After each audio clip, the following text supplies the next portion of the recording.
It feels good to talk about your dreams. You share your ambitions with friends, family, or even strangers, and for a brief moment you feel a sense of pride, maybe even accomplishment. People nod, smile, and encourage you. But here's the problem. Talking about your goals can be the very thing that prevents you from achieving them. When you verbalize your long-term plans, your brain rewards you as if you've already taken steps toward them. This is a psychological phenomenon known as social reality. When we talk about our goals, we experience a sense of completion, as if we've already made progress, even if we haven't actually done anything. That temporary satisfaction drains the urgency and motivation required to put in the real work. It's like telling yourself you've already climbed the mountain just because you've told people you're going to do it. But nothing has changed. The mountain is still there, and you haven't taken the first step. Another issue is that the moment you make your plans public, you invite unnecessary interference. The world is filled with people who will question, criticize, or even subtly undermine your ambitions. Some will do it intentionally, others without realizing it. They'll inject doubt into your mind, challenge your abilities, or remind you of past failures. Even those who mean well might project their own fears onto you, making you second-guess your path. This is especially true when your goals are ambitious. If you aim for something beyond the ordinary, something challenging, something that requires discipline and sacrifice, expect resistance. People tend to judge ideas based on their own limitations, not yours. So when you announce a goal that seems too big or too difficult in their eyes, they often try to bring you down to their level. Not because they hate you, but because they can't see past their own barriers. They're uncomfortable with the idea that someone might push beyond what they believe is possible. Keeping your goals private also helps you avoid external pressure. The more people know what you're aiming for, the more they expect updates. If you start telling people you're writing a book, starting a business, or preparing for a major career move, suddenly they want to know how it's going. Every time you see them, they'll ask, "How's that book coming along?" Or, "Did you start that company yet?" At first, this might feel like accountability, but over time, it can become a burden. Instead of focusing on the work itself, you start worrying about how others perceive your progress. If you hit setbacks, which you inevitably will, you might feel embarrassed or discouraged. The pressure of their expectations can make you anxious, leading you to rush, cut corners, or even abandon your goal altogether just to avoid the feeling of failure in their eyes. Another risk is that talking too much about your plans exposes you to envy and competition. Not everyone will be happy about your ambitions. Some people thrive on seeing others stay in the same place because it reassures them that they too don't need to change.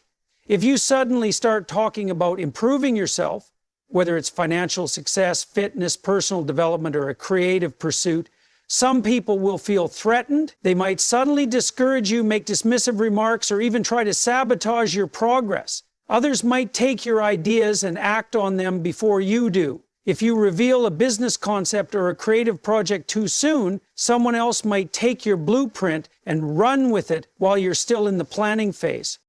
There's also the issue of wasted energy. When you talk about a goal, you're expending mental energy that could be used for actual execution. Every time you discuss your plans, analyze them out loud, or defend them against skepticism, you're burning valuable cognitive fuel. The best approach is to channel all that energy into quiet, focused action. Make progress in silence. Build something before you announce it. Let your results, not your words, speak for you. This isn't to say you should never share your goals with anyone. A mentor, a coach, or a trusted confidant can provide valuable guidance and accountability.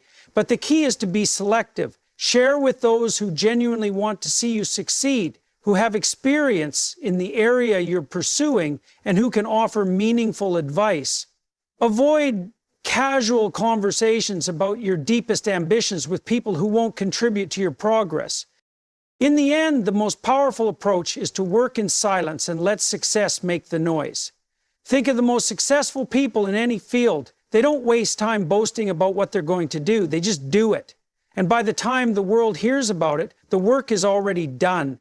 You don't need applause before you achieve something. You don't need external validation. All you need is discipline, patience, and the ability to move forward without unnecessary distractions.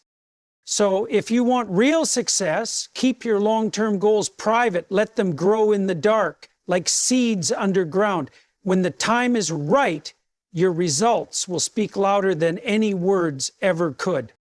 Everyone has weaknesses. Everyone has flaws, fears, and insecurities that they battle with every single day. It is part of being human. But not everyone needs to know about them. The truth is, the world does not always respond with kindness to vulnerability. It is often indifferent, and at times it can be cruel. When you reveal your deepest weaknesses to the wrong people, you expose yourself in ways that can be harmful, not just in the moment, but for years to come. The problem with sharing your weaknesses openly is that not everyone has good intentions. While some people may genuinely care, others may see an opportunity. If you reveal your self-doubts, your anxieties, or the areas in which you struggle the most, you give others the tools to manipulate you.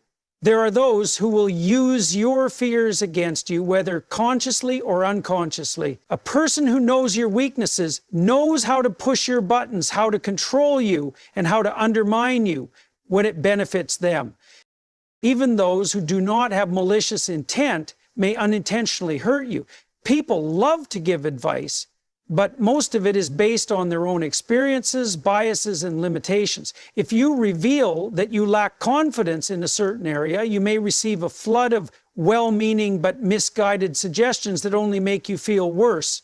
Or worse, you might get subtle affirmations of your fears, people agreeing with your doubts instead of helping you rise above them. Another danger of openly exposing your weaknesses is that it can shape how people perceive you. People tend to create mental images of others based on the information they receive. If you constantly talk about your struggles, your insecurities, or the things that hold you back, you may unknowingly train others to see you as weak, unreliable, or incapable. This is especially dangerous in professional and social environments where perception matters. If you frequently express your doubts in a workplace setting, for example, colleagues and superiors may begin to question your competence. Even if you have the skills and potential, they may hesitate to trust you with responsibilities because they see you as someone who struggles rather than someone who overcomes. There is also a psychological effect to consider. The more you talk about your weaknesses, the more power you give them over you. Every time you voice a fear or a limitation, you reinforce it in your own mind. You give it weight, you solidify it, and you allow it to take root deeper in your identity. Instead of seeing weaknesses as temporary challenges that can be worked on and overcome, you risk turning them into permanent labels. You might start believing that these weaknesses define you rather than seeing them as areas for growth. Moreover, discussing your weaknesses too much can create a dependency on external validation. You might find yourself constantly looking for reassurance from others, needing them to tell you that you are good enough, strong enough, or capable enough. But the problem with relying on others for confidence is that it is never truly stable. If you become dependent on outside validation, you will always be at the mercy of other people's opinions. True confidence comes from within, from facing your weaknesses privately, working on them, and proving to yourself that you are stronger than you once believed. This does not mean that you should suppress your emotions or pretend to be invincible. It is important to acknowledge your weaknesses to yourself. Self-awareness is crucial for growth. The difference is in how you handle it. Instead of broadcasting your struggles to the world, take time to reflect on them privately. Identify what needs improvement and work on it in silence. Surround yourself with a select few people you truly trust, mentors who can guide you, or loved ones who have your best interests at heart. These are the people with whom you can share your vulnerabilities in a way that is constructive, rather than exposing yourself to unnecessary risks. There is a strength in restraint The most resilient individuals do not need to announce their battles to the world. They fight them quietly, day by day, until they emerge stronger. They do not seek sympathy or attention for their struggles. They focus on solutions rather than problems. They build themselves up in private, so that when they step forward, they do so with confidence, not because they never had weaknesses, but because they refuse to let those weaknesses define them. In the end, your weaknesses are your own to work through. They are not for public display. The world does not need to know your every struggle, your every fear, or your every doubt. Strength is found in discretion, in discipline, and in the quiet determination to grow without seeking approval or pity. Keep your weaknesses to yourself, not because you are ashamed of them, but because they are yours to conquer. In a world obsessed with recognition, many people feel the need to announce their good deeds. They want others to know when they've helped someone, donated to a cause, or performed an act of kindness. They seek validation, approval, and sometimes even praise. But true kindness does not need an audience. In fact, the moment you seek recognition for your generosity, it stops being about the act itself and starts being about your own image. The purest form of kindness is the one done in silence, without expectation, without applause, and without the need to be acknowledged. When you openly share your good deeds, you shift the focus away from the person you helped and onto yourself. Instead of being about making a difference, it becomes about making yourself look good. This can create an unhealthy cycle where people engage in acts of kindness, not because they truly want to help, but because they want others to see them as good, compassionate individuals. The problem with this is that it removes the sincerity from the act. If you only do something good because you want to be recognized for it, then your kindness is no longer about the person in need, it's about your own ego. Beyond that, constantly announcing your good deeds can also create resentment. Some people may see it as boastful or self-serving. Others may question your motives. Are you helping because you care or because you want to be seen as generous? When acts of kindness are performed quietly, they hold a deeper meaning. They are done purely for the sake of doing good, not for social currency. People can sense when kindness is genuine, and they can also sense when it is perform. There is also a psychological benefit to keeping your good deeds private. When you do something kind and keep it to yourself, it strengthens your character. It reinforces the idea that goodness is something internal, not something that needs to be rewarded or recognized by others. It allows you to cultivate humility, a quality that is often lost when people constantly seek validation for their actions. The strongest individuals do not need to prove their kindness to the world, they simply live it. Moreover, when you make a habit of sharing your acts of kindness, you may unintentionally create pressure for others. Some people may feel as though they need to match your level of generosity, not out of a genuine desire to help, but out of obligation or social pressure. This can lead to resentment or even discourage people from giving at all. True generosity should inspire, not burden. It should create a ripple effect naturally, not through guilt or forced expectations. There is also something profoundly meaningful about the impact of a silent act of kindness.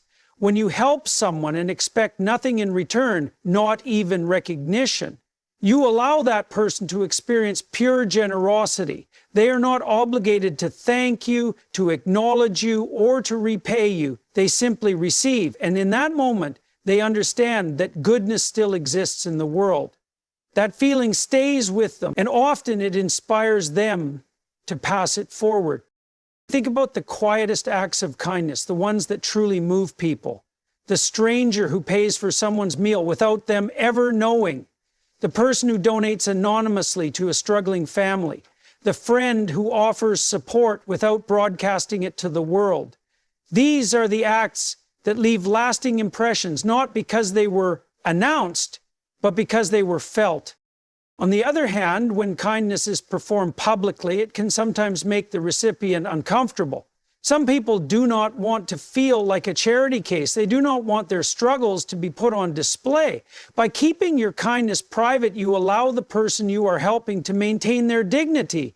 You give without making them feel like they owe you something in return. That is true generosity. Not giving to be seen, but giving because it is the right thing to do.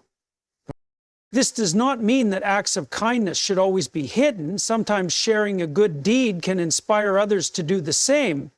But there is a fine line between sharing for inspiration and sharing for validation. The difference lies in intent. Are you sharing because you want to encourage others or because you want attention? Are you helping because it is in your nature or because you want to be praised? These are questions worth reflecting on.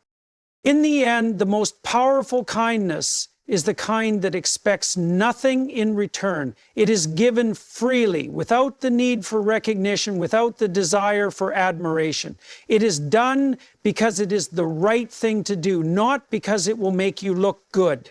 The world does not need more people who perform kindness for show. It needs more people who simply embody it, quietly, consistently, and with true sincerity. Family is one of the most complex relationships a person will ever navigate. It is a source of love, support, and belonging, but it can also be the cause of deep tension, misunderstandings, and conflicts. No family is perfect, and disagreements are inevitable. However, one of the worst things you can do is broadcast those conflicts to the outside world. When you share your family issues with others, you risk weakening the foundation of your relationships, inviting unnecessary interference, and losing control over your personal narrative. Some matters are best kept private, and family conflicts are one of them.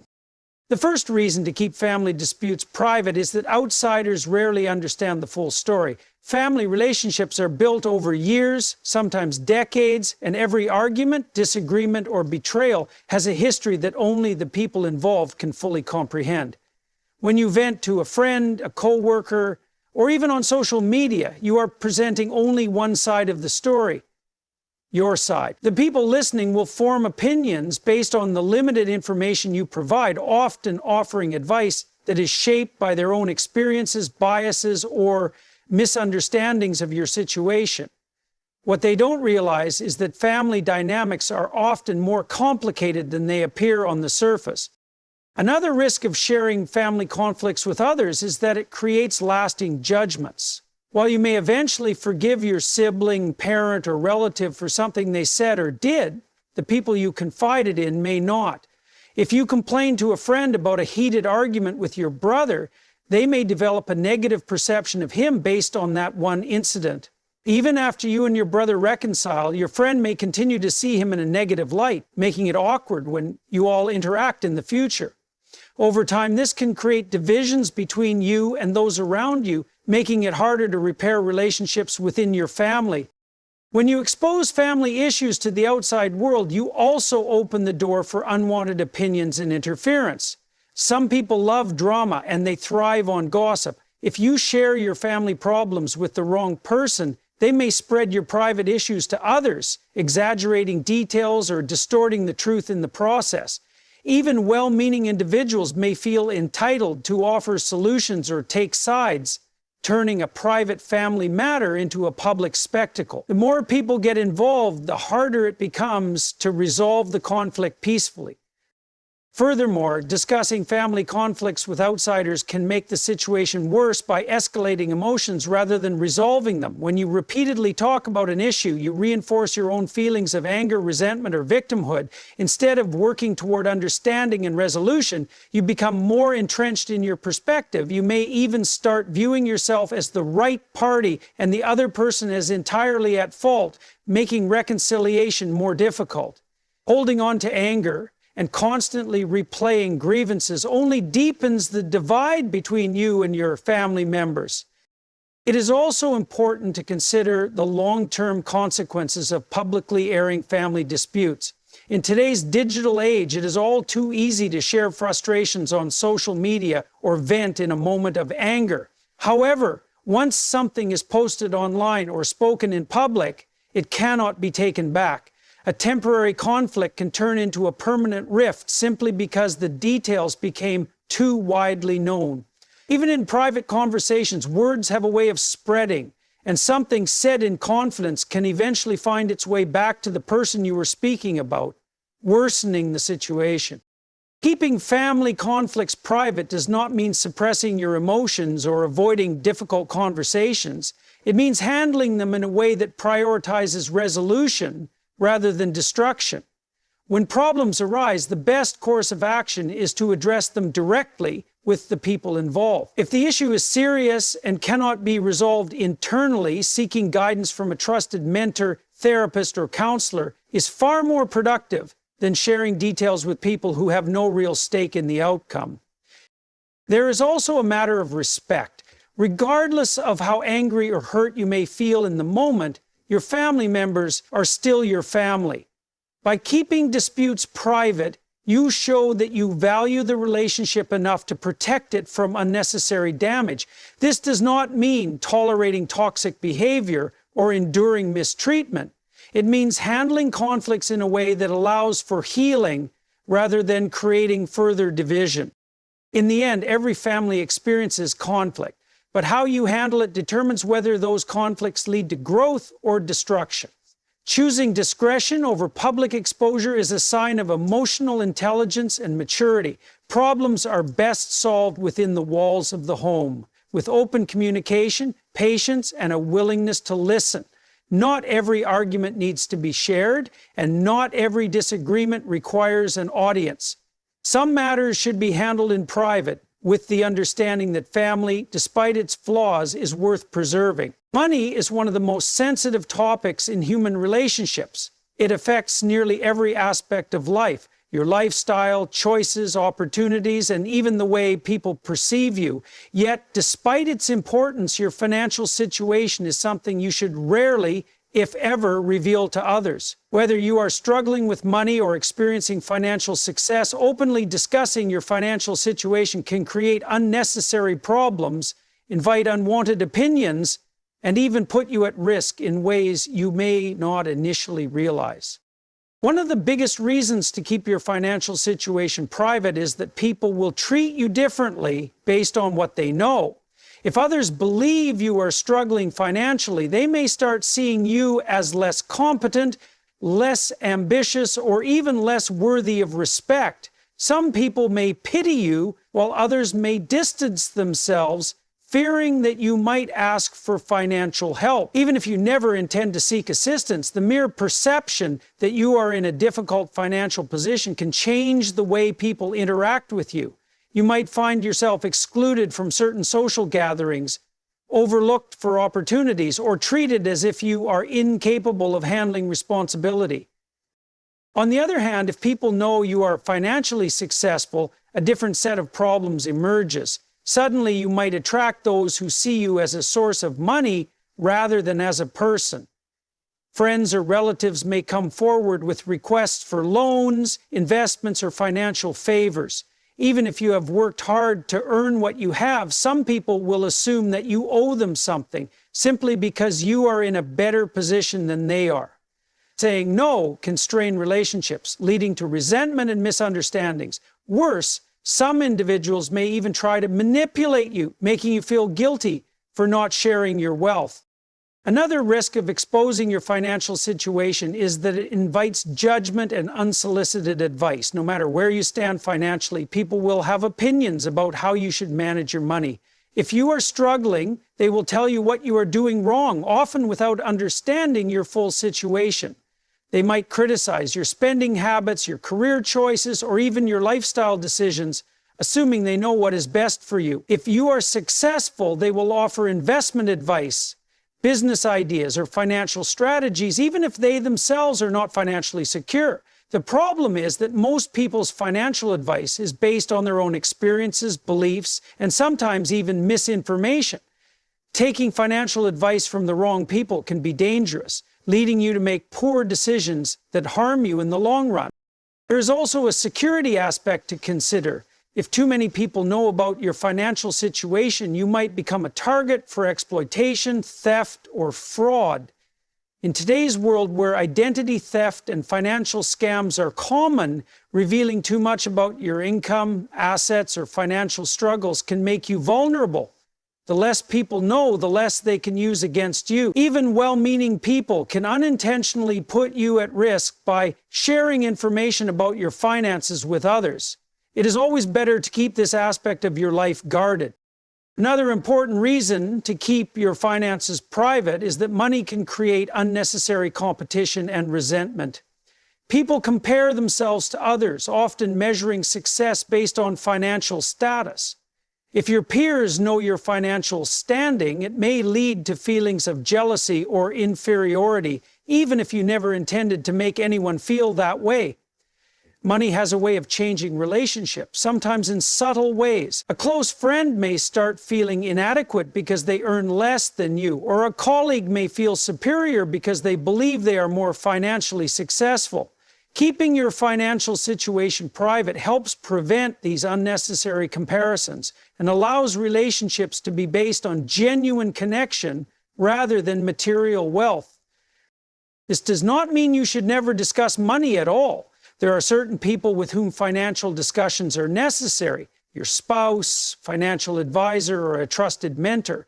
These individuals can provide guidance and support in managing your finances responsibly. However, beyond this circle, discretion is key. Not everyone needs to know how much you make, how much debt you have, or what investments you are involved in.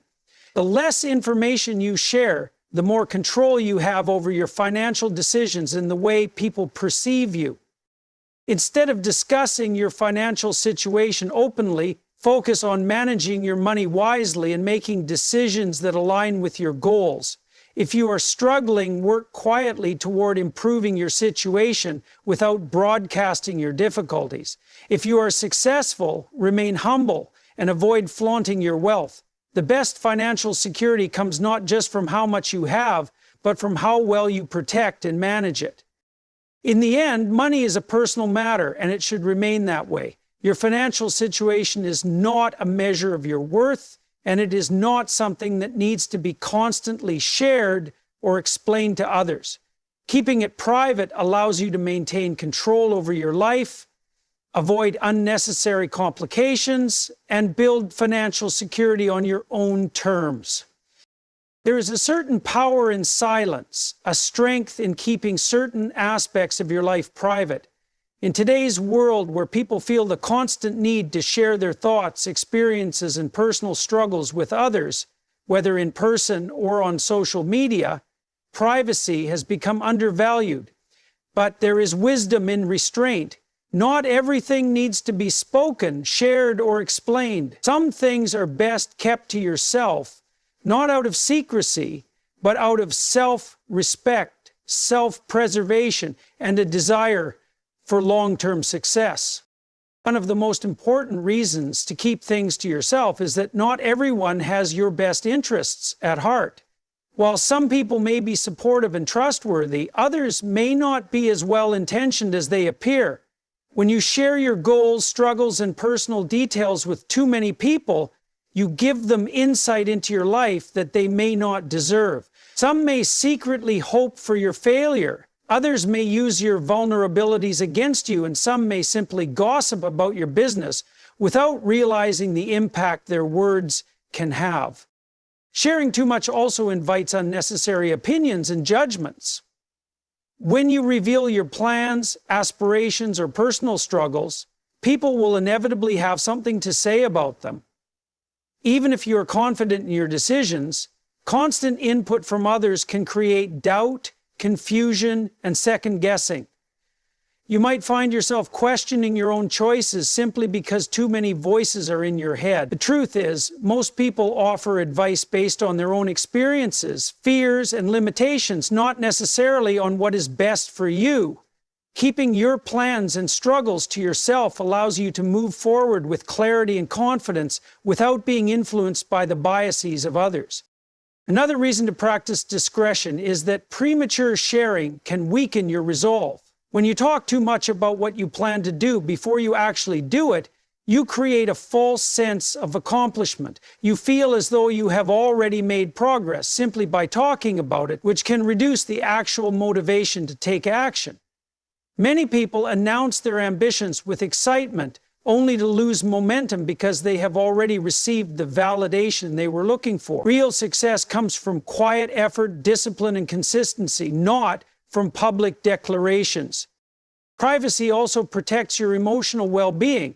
When you share too much, you open yourself up to unnecessary stress and pressure. If people know about your struggles, they may constantly ask about them, forcing you to relive pain that you are trying to move past. If they know about your goals, they may monitor your progress, making you feel like you have to succeed, not just for yourself, but for the approval of others. This can lead to anxiety, performance pressure, and even burnout. Keeping things to yourself allows you to move at your own pace without the weight of external expectations. Furthermore, keeping things private helps you maintain control over your narrative. When you share personal details with others, you give them the power to interpret, retell, and sometimes distort your story. Information spreads quickly, and once something is out in the open, you cannot take it back. Even well-meaning friends may misrepresent what you said, causing misunderstandings or unnecessary complications. The more you keep certain aspects of your life private, the more control you have over how you are perceived and how your story unfolds. There is also an element of mystery that comes with discretion. When you do not reveal everything about yourself, people respect you more. They become curious, intrigued by what they do not know. This is particularly important in professional settings, relationships, and social circles. Those who talk too much often lose credibility because they overshare without careful thought. But those who speak only when necessary and with purpose command attention and respect. This does not mean that you should never open up to anyone. Trust is important, and having a select few people you can confide in is valuable. However, it is crucial to be selective. Not everyone needs to know everything about you. Choose wisely whom you share your thoughts, goals, and struggles with, ensuring that these people truly have your best interests at heart. A strong support system is built on trust and discretion, not on widespread openness. In the end, keeping things to yourself is a form of self-discipline. It allows you to protect your energy, focus on your goals, and navigate life with a sense of control and purpose. The less you share, the more power you have over your own life. Silence is not a sign of weakness. It is a strategy. It is a way to build strength, resilience, and success without unnecessary distractions or interference. In a world that constantly encourages sharing, choosing to keep things to yourself is an act of wisdom.